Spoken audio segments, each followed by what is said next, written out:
Le véritable ami, c'est celui qui est capable de donner sa vie. Pourtant, sur la terre, il n'y a pas quelqu'un qui est capable de faire pour moi. Donc, je préfère regarder qui? À celui qui s'appelle Jésus-Christ de Nazareth. Alléluia. La Bible dit qu'il n'y a pas plus grand amour que de donner sa vie pour ses amis.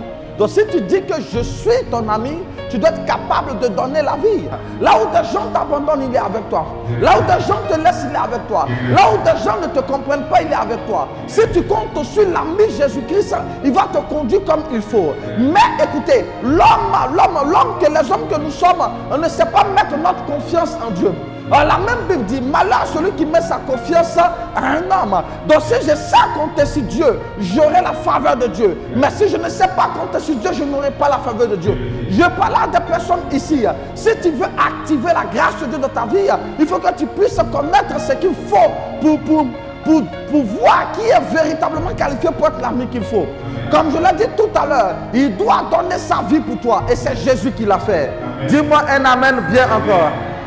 La deuxième des choses, c'est que la Bible dit qu'il aime en tout temps. C'est-à-dire qu'il ne t'aime pas pour une saison, mais il t'aime en tout temps. Alléluia. Donc ça fait deux points. Le premier point, c'est quoi? C'est qu'il est prêt à donner sa vie. Deuxième point, c'est qu'il aime en tout temps. Il aime en tout temps. Le véritable ami qui s'appelle Jésus t'aime matin, t'aime midi, t'aime le soir. Mais tu vas voir, même dans tes péchés, même dans la situation la plus difficile, il t'aime toujours. Même dans la situation où tu as mal fait, il t'aime toujours. Même dans la situation où tu as manqué de sagesse, il t'aime toujours. Et quand tu rentres dans cette dimension, tu te rends compte qu'il y a toujours une présence qui est là. Parce que Dieu veille sur son ami. Dieu veille sur sa relation. Et la Bible était claire tout à l'heure, il dit, je préfère que vous soyez mes amis plus que mes serviteurs. Parce qu'en vérité, pour l'ami, il y a une grâce particulière. Dis-moi un amen bien encore. Donc vous comprenez aujourd'hui, à partir de ces deux principes, on peut savoir qui est véritablement quoi? Qui est véritablement notre ami? Est-ce que quand je regarde, Christ m'a aimé? Oui. Est-ce que quand je regarde, Christ a fait une preuve d'amour? Oui. La Bible dit qu'il quitte son royaume, il descend. Et la Bible dit, il se donne à la croix pour que toi et moi nous soyons sauvés. Est-ce que quand je regarde, Christ véritablement m'aime? Est-ce qu'il m'aime?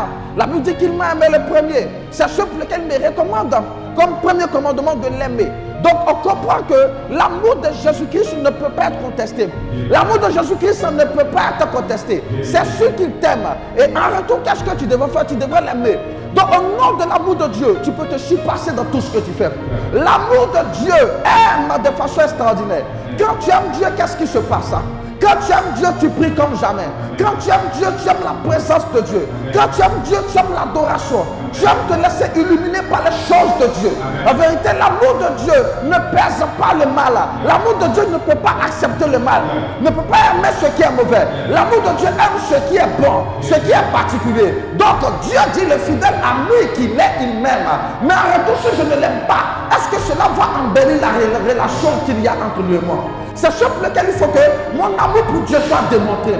Mon amour pour Dieu soit manifesté. Écoutez, ne pensons pas qu'on ne voit pas Dieu, donc la relation est difficile. Et c'est là qu'on verra ceux qui sont hypocrites ou pas. Parce que quand il s'agit de demander l'argent, on est premier. Mais quand il s'agit de montrer à Dieu qu'on l'aime, on ne peut pas. Pourtant, nous devons montrer à Dieu qu'on l'aime en matin, midi, soir.